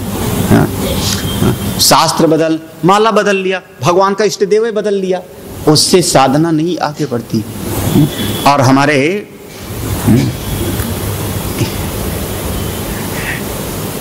एक हमारे गुरु भाई ने गुरुदेव को पत्र लिखा, पूज्य गुरुदेव को, गुरुदेव आपने जहां हमारी पोस्टिंग किया है, जहां हमको रखा हुआ है, यहां तो सब ठीक ठाक है, सारा अनुकूल है। हमारे जो ट्रस्टी लोग हैं सब बड़ा प्यार करते हैं, सचिव और अध्यक्ष और सब के सब ठीक ठाक है गुरुदेव। गुरुदेव ने उनको चिट्ठी लिखी, फिर वो जगह जल्दी से छोड़ दो, तुम्हारा ट्रांसफर करा देती। अगर सब अनुकूल है तो ट्रांसफर करा दिया गया। फिर दूसरे ने कोई पत्र लिखा, गुरुदेव यहाँ कोई सुनता ही नहीं, कोई साधना नहीं करना चाहता, कोई स्टडी ग्रुप नहीं चलाना चाहता, कोई किसी की रुचि नहीं है, सबका सब ठीक नहीं। गुरुदेव ने कहा फिर तुम वहीं रहो, ठीक ठाक रहोगे। क्योंकि प्रतिकूलता में जब आप रहोगे तो आपकी साधना आगे बढ़ेगी, और जब अनुकूल हो जाएगा सब ना, तो आपका मन आलसी हो जाएगा। साधना के जो 10 विघ्न गिनाए थे, याद है? आलस्यम प्रथमम, वो अनुकूल होगा तो मन आलसी हो जाएगा पक्का। प्रतिकूलता में साधना आगे बढ़ती है। जिस समय प्रतिकूल परिस्थिति हो, आप पहाड़ में चले जाओ, हाँ, केदारनाथ की यात्रा पर, अब तो बढ़िया रास्ता बन गया, हाँ, केदारनाथ पर चले, और अभी भी बढ़िया रास्ता बनने के बावजूद भी आप चले जाओ और फिर वहां पर आप कान में वो ईयरफोन लगा के गाना सुनते हुए, कुछ और खाते पीते हुए जाके देखना वहां पे, वहां हमारा डंडा भी होवेगा हाथ में, हाँ? संभल संभल के पांव रखो। क्यों? क्योंकि जरा सा पांव टेढ़ा मेढ़ा हुआ कि फिर गए 100 फुट की गहरी खाई में। मन कहीं भटके तो बताना मुझको, हाँ, कहीं नहीं भटकता भटकता बोल जाओ। वो पहाड़ की यात्रा में जाके देखो आप, हाँ? मन की समस्या कब होती है? जब घर ठीक ठाक, बच्चे ठीक ठाक, परिवार ठीक ठाक, पैसा भी घर में है, टीवी भी देख लिया, अब भगवान का माला ले लो, जपो ओम नमः शिवाय, ओम नमः शिवाय, तो माला जप रहे सब ठीक ठाक, तो मन भागेगा। प्रतिकूलता में मन कहाँ जावेगा? यात्रा गए ना आप लोग? यात्रा गए? नहीं गए? जाइए यात्रा पे, फिर देखना आप, फिर देखना मन के भटकने का तरीका कहाँ होएगा। गोवर्धन की परिक्रमा की है महाराज, कई बार हमने किया। अब परिक्रमा करने में नंगे पांव करना है। अब तो बहुत बढ़िया रास्ता बन गया, बालू वालू पड़ी, पहले इतने तो बड़े बड़े पत्थर पड़े थे, आज के 15 साल पहले। महाराज सारे पांव में तो पड़ गया छाला। अब वहां ना तो नींद आवे, और तो क्या परिक्रमा करके लौट के आए तो भी नींद नहीं आई सारी रात। गोली खाना पड़ा हमको। आप लोग खाएं तो नहीं? कोई गोली खाओ, दवाई खाओ, तो भी मन भागेगा कहीं। मन को आपको समझाने का तरीका नहीं पता है। अपनी साधना में, निष्ठा में लगन हो नहीं, हाँ, स्थान परिवर्तन से नहीं, शास्त्र परिवर्तन से नहीं, हाँ, अपनी निष्ठा में लगन से जो होता है, हाँ, कितना आप तत्पर हो। केवल एक मंत्र का अनुष्ठान किया है, ओम नमो भगवते वासुदेवाय का ध्रुव ने, और ओम नमः शिवाय का हमारी पार्वती, और भगवान शिव ने स्वीकार किया। भगवान शंकर जी बारात लेके आए, पार्वती जी को लेके गए, और पार्वती जी का भगवान शंकर जी के साथ विवाह हो गया। बाकी और सुनना हो तो रामायण पढ़ लेना। भगवान शंकर जी का विवाह हो गया। कुछ दिन बीते हैं बहुत अच्छे आनंद में, और कुछ दिन के बाद में भगवान शंकर जी का एक बेटा पैदा हो गया। घटनाएं ऐसी विचित्र घटी कि वो बेटा पैदा होते ही भगवान शंकर जी और पार्वती जी से बिछुड़ गया। उसको कृतिका आदि लोगों ने पाला, इसलिए उस बालक का नाम पड़ा, बोले कार्तिकेय भगवान की। कार्तिकेय भगवान कुछ बड़े हुए तब लेकर के आया गया। उस समय एक बड़ा भयंकर राक्षस पैदा हुआ था जिसका नाम था तारकासुर। उसने तपस्या करके वरदान मांग लिया था, अगर मैं मरूं तो भगवान शिव के पुत्र के हाथों मरूं, नहीं तो ना मरूं। उसको वरदान मिल गया था। और फिर अब सब मिल करके कार्तिकेय स्वामी को लेकर के सब गए, तारकासुर का वध किया। तारकासुर के 3 पुत्र थे, बड़े का नाम विद्युतमाली, विद्युतमाली नहीं था, बीच वाले का था, भूल जाता हूं। बड़े का नाम तारकाक्ष, बीच वाले का नाम विद्युतमाली, छोटे का नाम कमलाक्ष। तारकाक्ष, विद्युतमाली और कमलाक्ष, ये 3 पुत्र थे। वो भाग खड़े हुए, तारकासुर का वध हो गया, सृष्टि में सब आनंद हो गया। भगवान शंकर जी के यहाँ पर बहुत आनंद। तब तक एक दिन कोई एक सखी पार्वती की, जिनका नाम था जया विजया, ये दोनों को किसी ने कुछ कह दिया, भृंगी आदि ने। ये दोनों आई मां पार्वती के पास। कैलाश में अपना कोई गण होना चाहिए। मां पार्वती का इतने सारे तो कैलाश में सेवक हैं, अपना पराया क्या? सब अपने तो हैं, सब अपने तो हैं। जय विजय ने कहा नहीं, सब शिव जी के हैं, अपना कौन है? ये सब कहना उनका मानेंगे, शंकर जी का अपना कहना कौन मानता है? आज ऐसे ऐसे घटना घटी ही। आप बुरा मत मानना, सबको हाथ जोड़ करके। एक पुराण और होता है, सास पुराण, अमरनाथ जी कह रहे हैं सास पुराण, हाँ, कहीं कहीं बुढ़िया पुराण। हाँ, भगवान ने बचावे तो बच सकते हो आप लोग उससे, और जो बच जाए उसका परिवार कुशल रहेगा। आप मानो चाहे न मानो, एक स्त्री की दुश्मन स्त्री ही होती है। मैं आपको जो है बिल्कुल सटीक कहता हूं, क्योंकि अगर हमारे परिवार में बेटी है, बहू है, परिवार में 10 लोग हैं, तो आदमियों को तो फुर्सत ही नहीं। सवेरा हुआ, उठे, गए काम पर, खेत पर, दफ्तर में, शाम को आए, खा पी करके सो गए, आदमी को फुर्सत नहीं उतना। हाँ? लेकिन जब वो आए तो घर में सुनाना शुरू किया, उसने वो किया, उसने वो किया, उसने वो किया, और फिर समस्या पैदा होती। मैक्सिमम समस्या कोई ददिया सास से, चचिया सास से, ममिया सास से, उन्हीं से शुरू हुआ होता है। भगवान ना करे किसी के यहाँ। इसीलिए अगर आप समझदार हो तो एक बात मेरी मान लेना सत्संग, किसी की बात किसी को मत बताना। ए की बात बी को, बी की बात सी को, सी की बात डी को मत करना। नहीं समझे? संदेशिया संदेश। हाँ। उसने उसको कहा, उसने उसको बताया, उसने हमको बताया। मैं स्वामी जी का बहुत खास हूँ। स्वामी जी सुनो तुम्हारे बारे में क्या चर्चा हो रही थी, लो हो गई गड़बड़ ना। इसका नाम हो गया बुढ़िया पुराण। बहुत खराब। अगर किसी का अगर कोई तुमसे कहने भी लगे, ए सुन सुन तेरे बारे में फला क्या कह रहा था, कहना मैं उसी फला से पूछ लूंगा डायरेक्ट, तेरी जरूरत नहीं, समस्या खत्म। ज्यादातर समस्या यहीं से पैदा हुई है। और तो क्या, भगवान नारायण ने लक्ष्मी की बात सुनी और सुनते सुनते उनके कान से 2 राक्षस पैदा हुए थे, मधु और कैटर। याद आया होगा उसमें। और लक्ष्मी जी ने समस्या पैदा कर दिया था जय और विजय बेचारे के लिए। हाँ? लक्ष्मी जी ने शुरू में कहा था, देखो आज मैं आ रही थी बैकुंठ, इन दोनों ने भाला लगा दिया था।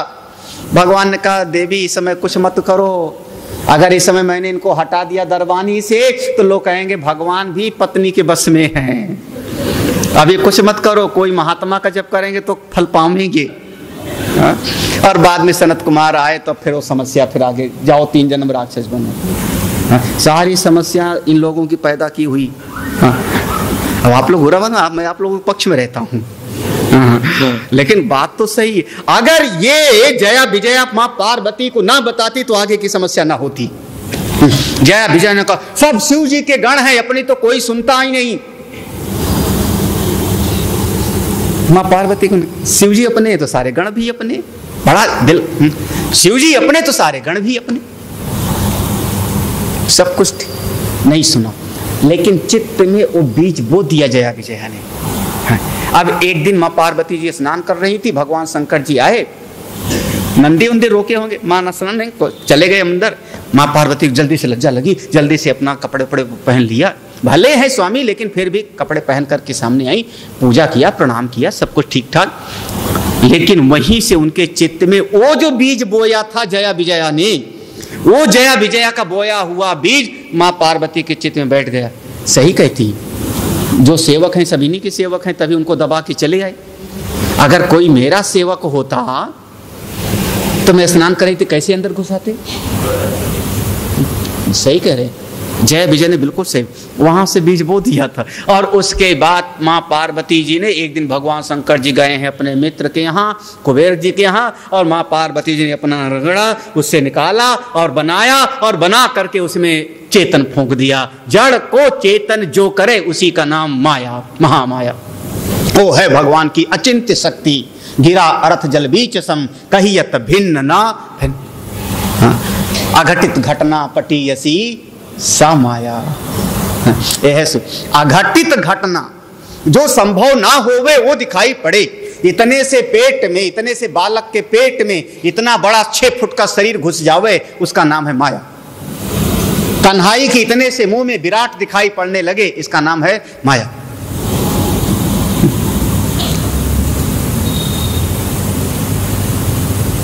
जड़ से चेतन प्रकट हो गया और देखते देखते बड़ा हो गया।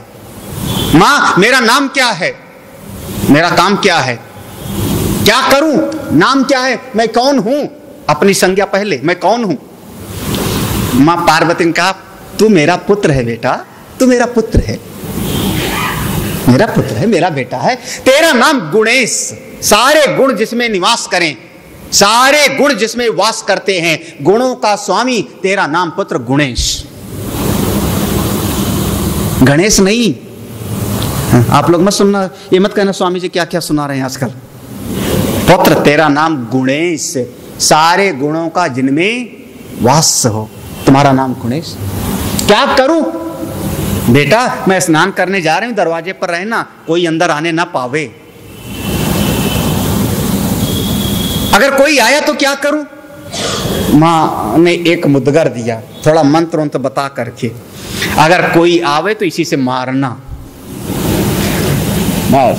वहां पर चौकीदारी दे करके मां पार्वती जी अंदर चली गई। संयोग से उसी समय भगवान अपने लाव लश्कर के साथ पहुंचे, भूत पिशाच मंडली के साथ। और जैसे भगवान जाने लगे, उन्होंने वही मुद्गर लगाया, कहां चले आप? भगवान ने कहा, अरे तू कौन, कहां से आया बालक? ये तो मेरा मल, तू कौन, कहां से आया? उसने कहा, मैं पार्वती मां का पुत्र हूं और अंदर जाना मना है। भगवान शंकर जी चौके, अभी मैं गया तो कोई नहीं था, लौट के आया तो इतना बड़ा बेटा कि मुझी को रोके। लेकिन भगवान शंकर ने कहा, पुत्र, अगर पार्वती ने तो उसको अपना पुत्र कहा है तो मेरा भी तो पुत्र है, पार्वती मेरी पत्नी है, जाने दे अंदर। वो बहुत समझाया ना, मुझको बस एक बात मेरी मां ने कहा है, कोई आवे ना। भगवान शंकर जी वहां से हटाए, कौन जिद करे। नंदी को, ए नंदी उसको हटा दे वहां से, उसको हटा वहां से। तो नंदी आए, नंदी ने कहा, ए बालक हट। उनका, मैं क्यों भागू, तू जा। और नंदी ने कहा, नहीं हटोगे तो तुमको मारूंगा, अभी सींग से मारूंगा। गणेश भगवान कहते हैं, मैं तुमको इसी मुद्गर से मारूंगा। और फिर दोनों के बीच, पहला युद्ध इन्हीं के बीच में हुआ है। अंत में मार मार के नंदी को अंधवारा किया, वहां से भगाया। फिर भृंगी गए, वो पिटपिटा के भागे, जितने थे सब मरमुरा के इधर से आए। तब भगवान शंकर जी स्वयं आए लड़ने के लिए। एक मेरे आश्चर्य की बात लगी मुझको, ये कथा सब सुने हुए हो, हाँ, कभी गौर से सोचना, ये भूत पिशाच की मंडली है, दरवाजे पर खड़ी है। हाँ?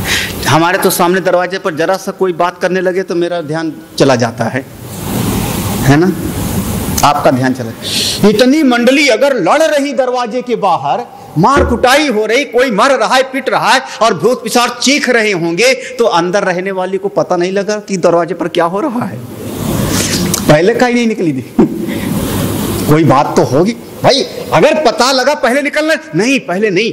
अंत में भगवान शंकर जी के साथ युद्ध हुआ और भगवान शंकर जी ने उनका गर्दन काट दी। जब गर्दन काट दी तब पार्वती मां निकली अंदर से और लेकर के रोने लगती, हाय मेरा पुत्र, हाय मेरा। फिर सारे देवता लोग, अब माया की स्वरूपणी है, सारे जगत को लीन कर देंगी। तब सारे ब्रह्मा, विष्णु, इंद्र, प्रजापति, वरुण, अग्नि, सब कोई सब इकट्ठे हो गए, सब ने वरदान देना शुरू किया। ला करके दूसरा सिर रख दिया गया, बच्चा जीवित भी हो गया। मां पार्वती जी फिर से नाराज हो गई, मेरे बेटे को ऐसा कैसा बना दिया, इतना सुंदर था ये, इसको हाथी का लगा दिया। ब्रह्मा जी ने कहा, भगवती रूप को मत देखो, गुणों पर जाओ, इसके स्वरूप पर जाओ। ये बच्चा अजर अमर होगा, ये बच्चा नित्य पूज्य होगा। इसको, चूंकि मैं ब्रह्मा हूं, मेरे मुख से चारों वेद निकले हैं, मैं नियम बना देता हूं कि आज के बाद जब तक गणेश की पूजा नहीं होगी, गणेश की किसी और की पूजा स्वीकार नहीं हो। अग्र पूज्य। ब्रह्मा ने वरदान दिया, इंद्र ने वरदान दिया, अग्नि ने वरदान दिया, वरुण ने वरदान दिया, सब ने वरदान दिया। भोले बाबा चुपचाप खड़े हैं, क्या कैसे कहूं, कर सकूं, क्योंकि मारा तो मैं नहीं था। भगवान शंकर जी ने कहा, देवी आज से मेरे कैलाश में जितने गण हैं, हमारे नंदी, भृंगी, जितने गण हैं मेरे सेवक, मैं सारे गणों का स्वामी इसको बना देता हूं। आज से इसका नाम होगा गणेश। बोलिए गणेश भगवान की। अब समझ लेना दोनों नाम में फर्क। हाँ, समस्त गणों का जो स्वामी, उसका नाम हो गया गणेश। सारे लेबर को जो लेबर से काम करावे, उसका नाम सुपरवाइजर की मेट। हाँ, ऐसे कुछ होता था। हाँ, ऐसे तो होता था। हाँ? ऐसे ही भगवान ने अब कह दिया सारे गणों का स्वामी। तब मां पार्वती को, क्योंकि देखो चित्त में वही बात बैठी थी ना, हाँ? अब मेरा बेटा वो है जो शिव के सारे गणों का नियंत्रक हो गया। अब मां पार्वती खुश और भगवान का दरबार पूरा हो गया। भगवान शंकर जी के दरबार में हमारे भगवान शिव हैं, बगल में मां पार्वती जी विराजमान हैं, गणेश जी हैं, कार्तिकेय जी हैं, और एक तरफ विराजमान है धर्म के स्वरूप हमारे नंदी जी महाराज। ये भगवान शिव का दरबार यहाँ पर पूरा होता है। इसी समय बीच में पूछ लिया भगवान, हे प्रभु, ये गणेश किस युग में पैदा हुए? किस युग में? सतयुग में कि त्रेता में कि द्वापर में कि कलयुग में?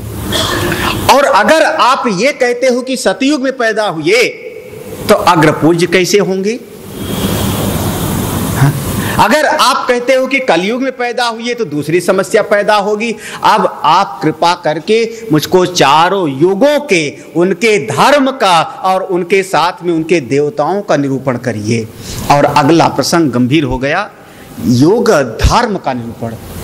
योग धर्म और युग देवता के निरूपण का प्रसंग शुरू हो जाता है। थोड़ा गंभीर विषय हो गया, हम लोग कल सुनेंगे।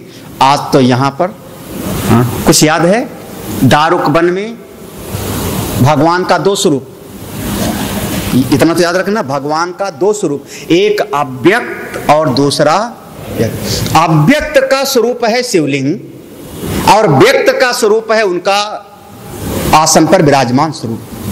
भगवान के बहुत सारे शिवलिंग हैं, कोई गिनती नहीं है, लेकिन 12 ज्योतिर्लिंग बहुत जगत प्रसिद्ध हैं, जगत विख्यात हैं। उन ज्योतिर्लिंगों की चर्चा आई।